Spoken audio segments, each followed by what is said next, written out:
Hello, everybody, and welcome back to Beyond the Bubbles, the podcast about comics, anime, pop culture, movies, books, all that entails. I'm Terry Williams, your host, and normally you'll realize that I'm joined by my co-host Ben Dunn.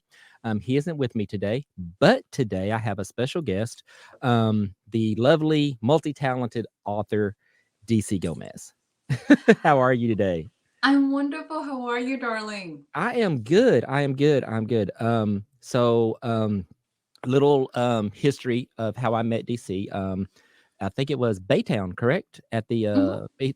the Eastern Rim Comic Con. She was set up kind of catty cornered from me, and we got to talk. I got to buy one of her books, and really excited. So your book, well, this one at least, the one that I've actually part of, Death's Intern. Tell us, well, first tell us about yourself, and then tell us about being an author, what you do, your books, that kind of thing. I am, first of all, grateful to be here and excited. I'm sorry your co-host couldn't be here, so I'm going to do Yeah, my best to, fill his shoes till he gets back. I'm going to keep absolutely. you company. This Cool. is my goal. Awesome. So, being an author, I think there's a lot of perception or misperception of what an author should look like. I'm probably the very non-stereotypical of what an author should be like. And the longer my days go on, the more I realize I don't fit what most people consider the model. Like at one point in time, I thought I was an introvert in my live stream. Don't give me the look. Everybody else does. I'm They're like, just, I'm what? just an introvert. For those who haven't met her, my introvert is not. That's like the furthest thing from your mind. So it was for me. I swear. I would have put some money. We would have gone to the beds and I probably would have been broke that I thought I was an introvert. I tend to be a picky extrovert. I think that's who I am. Okay. But I also need a lot of quiet time to process and quiet time to create. So in my mind, I thought I was just a typical introvert, and my Hmm. goal was to sit at home and just write on the couch. So for years, that's been always been my whole thing. I love that process. Figuring it out that I really enjoy people and that I enjoy the people in all the different circles in my life, or the different bubbles. So I'm just going to play with your theme for the. Right. Hey. So my bubbles tended recently to crash, and I realized being an author is just such a part of me. But also, I have a day job that most people never realize. Hmm. And I thought I'm just going to just do the author thing and just quit the job and write. And I had the opportunity for a couple of weeks to do that, Hmm. and I was miserable. Like I rewind the tape 10 years ago and I was miserable just doing the day job. I had Right. the job, I was doing everything right, and I hated it. I hated it. So until I realized, and it has been a very recent development, that I need both. Hmm. If you would have asked me 2 years ago what the author was, I would have given you a whole different speech. I'm very much a complicated mix of things. I think we're all as humans are. We just never want to embrace all those things together. So I write a little bit of everything. Like for a person who writes a little bit of everything, why am I surprised that I need a little bit of everything in my life? Mind Right. blowing. Yeah. But I do urban fantasy, I do dark humor, I do devotionals, I did some children's books, I have done it all. And oh yes, so I have a way complicated and exciting collection. But I write really at the end of the day things that will inspire people. I want them to be entertained. I want you to feel encouraged. My goal is always to give you a piece, slice of life. Sometimes you're going to get a commentary if you like it or not. Right. Sometimes people get it, sometimes they don't. But it gives you an essence that's just escapism. I'm very much into like sometimes we get lost in the everyday. Hmm. So as an author, I enjoy that concept. I enjoy connecting with my readers. And a lot of my books have that essence of finding your tribe. Who is your family? What does that family look like? Because I joined the military at 22. I'm Hmm. an immigrant from the Dominican Republic, came to this country when I was about 10 and a half. So family has been a huge part. Going to school from Salem, by the way, yes, I grew up in Salem, to NYU. It Okay. is such a hush posh. I got a taste of being away from my family. And I think once I joined the military, it was definitely an eye opening that I was always looking for my tribe. I was always looking to belong. Hmm. And family's not always blood family. It can Right. be the one you create. And that's something you see a lot in my books. And I don't think I realized I was doing that, but at the end of the day, like somebody asked, what is the essence? What do they all have in common? And I was like, they're all looking for family. They're all looking for that tribe. They're all looking to be part of something bigger. So as a writer, I pull a lot of my life, a lot of my experiences, the people I meet, situations that I encounter, into these stories that will hopefully give you something to think about, but also to make you laugh as much as possible. Right, yeah, yeah, finding your tribe, I think is you touched on that. That was kinda one of those things when I was a kid. I had this family dynamic that was really unstable, so to speak, Mhm. and so finding out 1, I didn't find out my true nationality until I was, like, a freshman in high school. So I was like, "Oh, I'm part black." I didn't have a clue. My mom never told me because when I was, back I was born a while ago, and at that time, interracial relationships weren't really smiled upon. So, Mhm. in order to protect me, she basically just told me that I was basically American Indian, which I am part American Indian, but I'm also a part black. And she kind of hid that part from me. And I was in the mirror one day trying to be like my buddies in high school who all had like mullets and stuff, and were using mousse and all this. And I'm putting mousse in my afro, and it's just not working. I'm like, why isn't my hair doing like theirs? And finally, I was told the news. Oh, and it made so much sense and it was eye opening. But then, just man, the journey of kind of from then identifying with who I was and finding my tribe and what and where I fit into life was really, man, a journey that I can, man, I can relate to with your books. Um, so, what I wanted to touch on, one thing I wanted to touch on is I mentioned that I met you at a Comic Con. Mhm. Why was an author set up at a Comic Con? Because I don't see that often. I see it once in a while, but normally if I do, it's because they're sci-fi or something like that, not your genre, which is kind of, as you said, you have kind of a little bit of everything. We're slowly infiltrating the Comic Con community. So you're Cool. going to Yeah. be seeing a lot more. It's going to be little pockets and niches of it. It is a way to connect. So most people are used to going to author events and you have tons of authors in one room and you kind of go table to table. Mhm. And usually it's either very focused to a readership.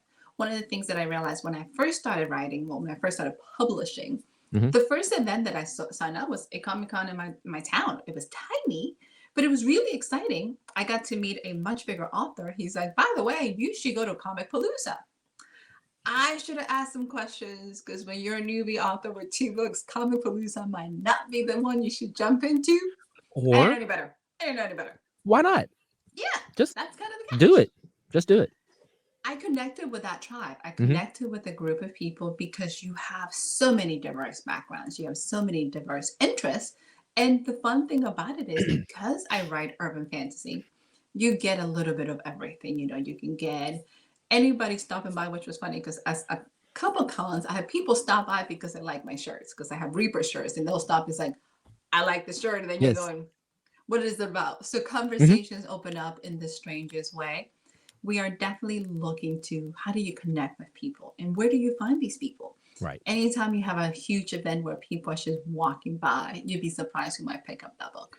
Exactly. Yeah, what I found with Comic Cons is that it's this if I could, and I've mentioned this a couple of times, if I could take the outside world and make it perfect, it would almost be a Comic Con. Because at the Mhm. cons, you don't see any black, white, Hispanic, Catholic, Democrat, Republican. You just see everyone getting along because it's brought together with this open community of just, hey, we're all here. Let's just celebrate whatever it is we're celebrating. And whether it be comics, whether it be pops, whether it be anime, whether it be books, we all join in. And it's like this big hodgepodge. Man, it's just like love almost. It was really, really inviting. It's a community of, if you're thinking about it, very kind of like what the norm looks at it, it's a community of outcasts that now has become very popular, which is very Right. interesting because if you're looking back how they started, most traditional, Americans are never going to think, oh my God, I'm going to go to a Comic Con. What am I going to do? Mhm. And now everybody knows, hey, I want to go to a Comic Con because the Avengers are going to be there. Yeah, That exactly. switch of making comics mainstream with through movies completely revolutionized the way people saw Comic Cons because that's where you got to meet the big actors Yeah, and they got to shake your hand. absolutely. I agree 100%. So your books. Well, at least this series of books, Mhm. Death's Intern, and forgot the others, but there's four because it's basically about ties into the four horsemen of apocalypse. Basically, um, how did this start, and do you see where is it going? This is the part. So you got Death's Intern, which is my first book in the series. So let's just Yes, put it out there. yeah, This that's is why I the, got it, which and is awesome. This is and my this one is baby. actually this one. I'm sorry, I picked it up. It's actually signed by you, kind of, and it says "with love." So I feel so special, so privileged. I honestly had to had a disclaimer. I had a male reader who picked it up, and his wife was like, "What is that supposed to mean?" He goes, "I swear she signs that to everyone," and I was like, "Oh my god, sorry, didn't mean to." Everyone up, we haven't met nothing. So as an author, you think I'll be much more cautious of the words, but at the same time, But how do you take that out of at the context, same though, time, right? yeah, yeah, exactly. So throw that out there. It's just Yep, funny stories sure, that you have as an yeah, author. absolutely. This intern was my baby's turning 7 this year. So it's been 7 years since the publications. So imagine that. And I had that moment where Wow. you're sitting, I know, you're sitting at a coffee table and you're literally going to find yourself sick and tired, sick and tired. That was me. Mhm. Like I'm Yeah. crying. I can't find what makes me happy and can't find my own module. And at the time I had a spiritual director and she literally challenged me. I said, I should just write a book. Mhm. And you say things like that. I think we all throw those one phrases out, and then somebody challenges, like, well, why don't you do it? And I'm like, who's going to read it? And what am I going to do? And I Right. had the mental breakdown. For every excuse I had, she had to come back. And I'm like, well, you can't feel sorry for yourself when somebody's just busting those bubbles. Right. So I was challenged to do it. So this intern came from, I'm going to say a decade ago, I did a short video with my brothers. And the ending is called, and I think it was like Party Crasher is the name of the short video that I was playing with. Mhm. But the ending ends up with Death looking at the door because went to the wrong house and killed everybody and goes, I really need an intern. And that was the ending of that. That was the entire quote for this. I need an intern. Okay. And that has stuck with me. And I probably the military, you can blame whatever. I have a Sure. brave car, dark sense of humor. We established that. And that came back, like literally when I was trying to figure out what I was going to write. Mhm. So the question is, well, what would an intern for death do? What exactly am I trying to do? And I got to pull from a lot of theology and mythology. So it is based on the four horsemen of the apocalypse. So Mhm. this series has 5 novels, 3 novellas. So you get to meet each horseman. And it's all through the eyes of Isis Black. So she is a prior vet. Not my story. I don't work with death. This is not an autobiography. I have to tell this to people because everybody asks. I'm like, guys, this is not me. It's not even my story. Isis has more pieces of my brother's story, who's also prior service. She's a musician. She was in the 82nd. And she accidentally, listen, it happens to anybody, it wasn't her fault, kills Death's old intern. And now she has the job. So I got to play with pop culture and just kind of throw in these elements of what if you woke up and death knocked on your door with a job offer? Would you Right. take it? I've asked people that are like, how much is it paid? I'm like, a lot more than you get paid now. They're like, I'm Right. in. I'm in. Exactly. Like, Yeah. Exactly. just don't die. Like, they Yeah. tend to die quickly. So you get to meet death and you get to meet Isis. You get to meet a 5,000-year-old talking cat, Constantine, who happens to have fans. You meet Bartholomew. So you go through this journey. Book 2, you introduce the pestilence, who's deliciously evil. And you're supposed to hate her. I have readers ask, like, I don't like her. I'm like, you're not supposed to. Like, this is not somebody you're supposed to Right. like. They're like, oh, thank God. So you meet war. You also get to meet famine and famine. It's a little bit of famine. Mhm. Book 5 is Judgment Day. And book 5 is based on, for anybody who back in the days listened to the Wu-Tang Clan, Yes. whoever, Method Man's Judgment Day song. This is that. This is Really? homage. Yes, this homage to Method Man You all the should way. he's off camera, but if you could see Josh just bobbing his head right now, like in support. I most definitely approve of that. Most definitely. This is all like for anybody who ever like, because now you're gonna literally sing it. So go look it up. Red Man has a Mhm. cameo in there, but it's all about Judgment Day. It's like let the countdown begin. So this Yes. is pretty much, and there's like a whole entire scene where they're playing it as they go ready to battle. So why not? Yeah. Well, this enticed me because the four horsemen of apocalypse are basically there's this story in Uncanny X-Men, which is my favorite comic of all time, about the four horsemen of apocalypse, and Apocalypse basically making his four horsemen and making them the X-Men become war, famine, all that. And it's like, oh. So I was instantly drawn. I didn't say that when I met you, but when I read the back of the book, Four Horsemen of Apocalypse, I'm in. And so reading the book, I'm like, okay, now I want to get the others. So for those out there who haven't gotten to meet you or seen you at a show, or where can they go and get these books? Because I want them to buy your books. Oh, thank you. Go buy your books. So anybody looking for it, I think right now, Death and Plague, you can get them anywhere in ebook. You can go to Amazon and pick them all up. Go crazy with it. So one of the things that I want to tell you, everybody, is because everybody is expecting the apocalypse when it comes. The question in this book that I always pose is, what are the horsemen are doing while they wait for the end of the world, right? Mm-hmm. So that was the question that I really wanted to tackle. So each one of them has, I want to call it a day job, whether moonlighting, whatever you want to call it.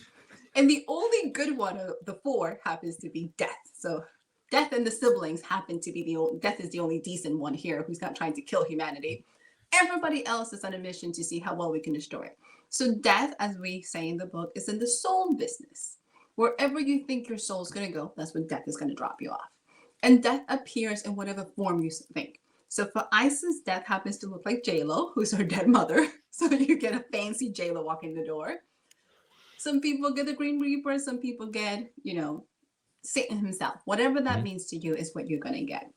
Pestilence is in the business of, creating destruction and mayhem through, plagues and viruses. Mm-hmm. So giving you fast forward, she does have, powered with the CDC. So you get a whole... By the way, if you ever go to the CDC website, they have like an, zombie apocalypse guide. Check it out. It's amazing. I actually have. So I'm giving Pestilence credit in her interns. So like, really, does that really happen? So you get zombies in book 2. So we have that's why the CDC has the zombie guide. Now I'm even more sold, because if anyone who knows me and knows my horror genre is vampires, werewolves, and zombies. Okay, zombies are like, I have ready? To. Yeah. So you get zombies in book 2. Okay. So this is just for you. So book 3, we have a cross-star loving between an elf and a vampire. So okay. So book 3 happens to Princess goes missing, and there's a whole war that could happen, and Isis has to stop it. So you get to meet War, because War runs all the militaries around the world. Right. And just a side note, his instinct got in trouble because she created world peace. She had peace in the Middle East, so now she's in timeout. Because come on, really? Yeah. Right. Yeah. Could you? Yeah. So come on. So my favorite intern, I want to say, which is most people, I think my favorite horseman in terms of the job category is Famine. So what would Famine do, right? In a world that has everything available when it comes, especially like America, for food. So Famine is in charge of the diet industry. All of them. Oh. How else is he going to get you to starve and make money? Wow. Okay. So yes. Ooh. There's an entire chain. We have ongoing jokes. There's a very sibling rivalry. Everybody wants, Death's attention. Famine happens to be there. They're the favorite. So Famine is the youngest, the favorite. So there's all that subplot.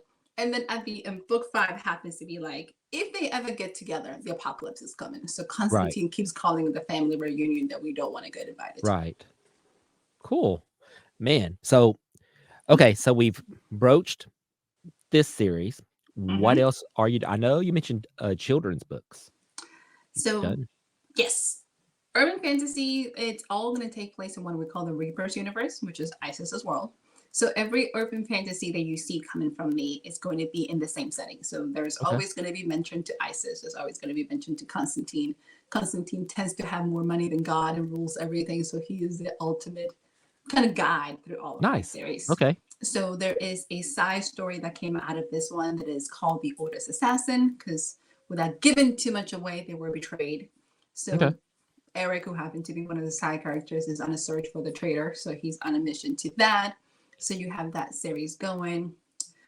I am doing, and I'm very blessed, I have a co-publisher, Jamie Dalton, and we have what we call short story collection. And it's called Tales of.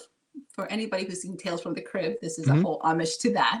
Okay. So the Tales collection is an imaginary library in the world that connects everything. So you get little short stories from Bartholomew's point of view. So you have that. The children's book series, I should have a new one coming out this year. Cross your fingers. Okay. And that one's a little different because it's Charlie's Fables.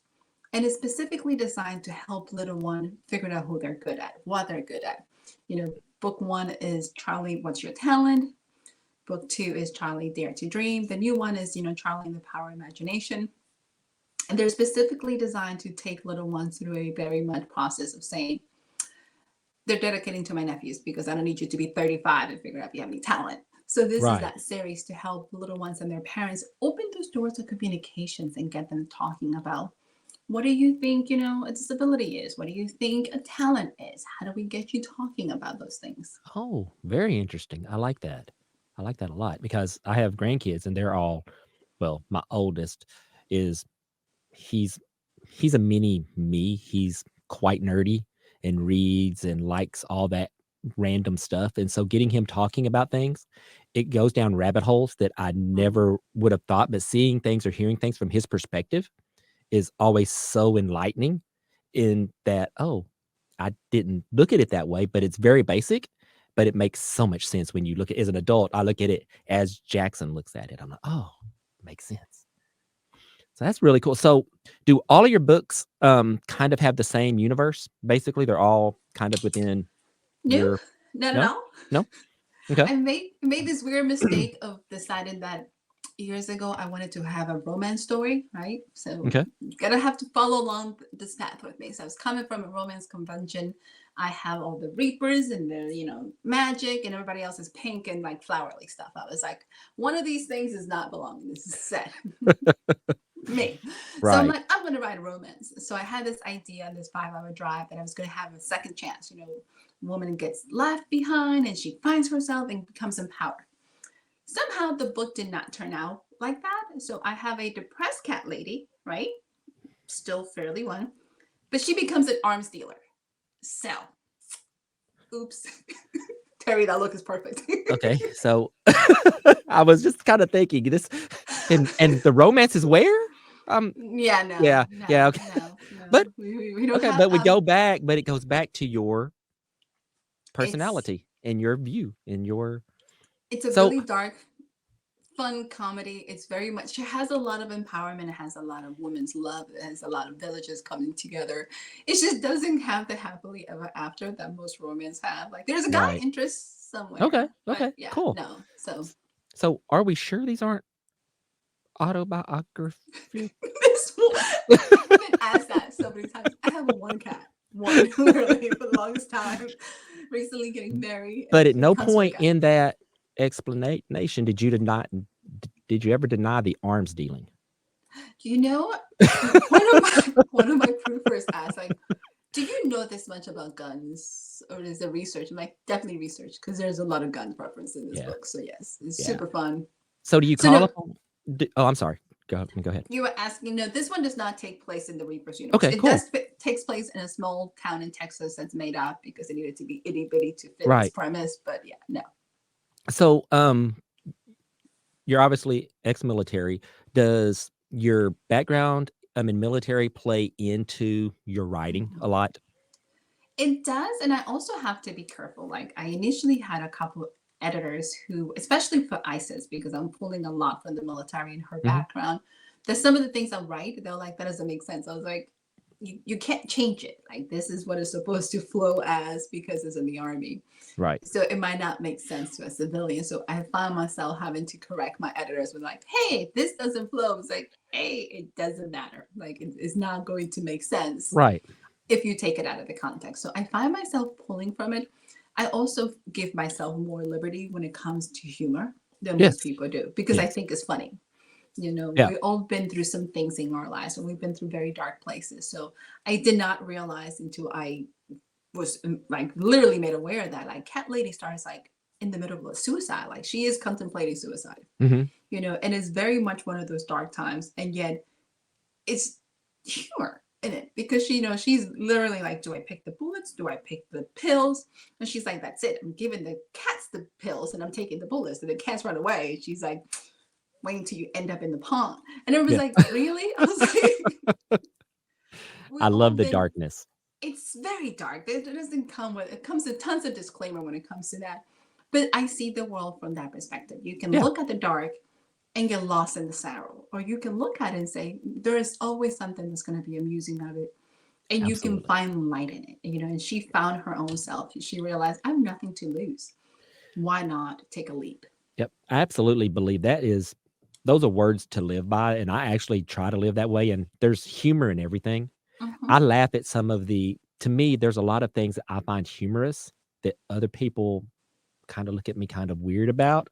And I'm like, but it's funny. If you look at it this way, it's funny. Let's find the humor because I believe that laughing is the best therapy. I Oh, just it do. I is. think laughing is great. And that's one of the things that, when we were hanging out at the show, it was always fun talking with you because it was just, man, there was always a laugh in something and it was really cool. So if you haven't, for those of you out there, if you haven't met her, you need to go find her at a show, talk to her. She's engaging, full of life. You will laugh. I will tell you, you will laugh. But it's a lot of fun. And that's one of the things that I really found most endearing about you was just talking with you. And you're like, we didn't know each other at all, but I left feeling like, oh, I made a friend in DC. Whether, and again, we haven't talked much since then, but I haven't seen you actually since then until today, but it's like, oh yeah, that's DC. It's it's that friendly type of relationship. It's really cool. And you have that aura about you. Oh, one of my biggest things when I decided to start doing live events is I wanted to make everybody feel special. I Mhm, realize we're very busy, and when you're in a table, most authors can be very intimidating. You know what I mean? We tend mhm, to be very recluse. We sit behind the tables. We don't stand out. We look very much. And it's not because we don't want to talk to people. It's 90% of authors are introverts and they're terrified. Like mhm. they're more afraid of you than you are of them. So there's this wall. So one of the things I wanted to do, and I think I read an article, like I wanted to give you the Disney experience. Like Yeah. Disney's the only company you go to and you're begging them to give you like, here, take my money, take it all. Mhm. And you're going, but they make you feel like one of a kind. So conventions are expensive, comic cons are expensive, author events are expensive. You're going out of your way, especially after COVID. Like you have to like people, and Mhm. peopling is hard. So Yes. when you're there, I try to be as 100% present as possible. So this year I'm doing less conventions to make sure that I'm present. But I want people to feel like I actually listen. It's hard when you got 10 people in front of you. I'm like, okay, how do Mhm. you give everybody Right. some time? Exactly. But at the same time, you want people to know, like, hey, I'm grateful that you came. I'm excited you're picking up the book. I'm excited you joining the tribe. I have a newsletter for anybody who's interested. Just go to my website. Great. And I send you Monday motivations, and Constantine sends you a letter the second Saturday every month. And people reply back, and we have conversations. And people like, you reply? I was like, yes, because you didn't have to take the time to reply back to me. You didn't have to say something back. Right. So anytime that I can bring a smile to somebody's face, as an author, I make I think one of my favorite writers says, Liz Gilbert says it really well. We make brain candy. Like, at Right. the end of the day, I'm not solving world hunger. I'm not fixing cancer, but I can make you smile. I can make your day easier. I can share the load with you. I can be, as we want to call it, the hands and feet of God by reminding you that you're not alone. And Yeah. sometimes it's easy as smiling. So Yeah. I want people to feel that there is that connection because I care. Like at the end of the day, I do this for you. So the day that you stop buying the books is the day that I'm like, well, I should have a bunch of journals. Yeah. The Back to the end. day job. Yeah. So, w- what do you have? Where's your next show? What's coming up for you? It's interesting because I'm waiting to see if I get into the Dallas Fan Expo. That's the new one that I'm trying to do. I'm trying to do different ones this year. I'm waiting for that as well. I think the last I reached out to them, they were waiting because they have all these other fan expos happening around the Mhm. country. So they're getting to that. So hopefully I will see you there. And hopefully That'll be everybody can awesome. come and see you there, which will be awesome. But until then, until they can see you in person, Mhm. where you mentioned your website, Yep. and I know you're on social medias and all that. So please let everybody know where they can go and find you. So you can find me. I am going back to TikTok. I'm working on a series that I'm going to kick off on TikTok all about Ooh, the intern diary. So you're going to get a whole bunch of clips of me acting as a disgruntled employee because I was supposed to be the hiring guide for Constantina. I just got demoted. So I have all sorts of things I'm getting ready to do. So awesome. TikTok, my handle is like DC Gomez _author. Okay. You can find me on Facebook on the same. You can find me on Instagram. It's usually the easiest way. And I also have a podcast. So podcast is going live, I want to say February 5th. And I get to chat with authors. And the good news about it is I do lots and lots of shows. And one of the things I've realized, most people have never heard of my books. So Mhm. when I do a podcast for my guys who are common ladies, they read a portion of the book from the beginning. So there is that common language. So everybody gets to hear it. You get to hear it directly from the author. You get to decide if you like this book, you don't like this book. And then we have a short conversation. So for anybody who is not totally tired of my voice, because I talk really fast and they're like, oh my God, and wants to hang out more, Yeah. you can find me on all podcasting station Monday nights talking to authors about books. Well, if they don't like your speech really fast, then they hated this podcast because both of us have that tendency. So, yeah, they tuned out long ago, so They're we don't have to gone. worry about that. Gone. They're like, oh my God, what is she talking about? Yeah, Gone. exactly.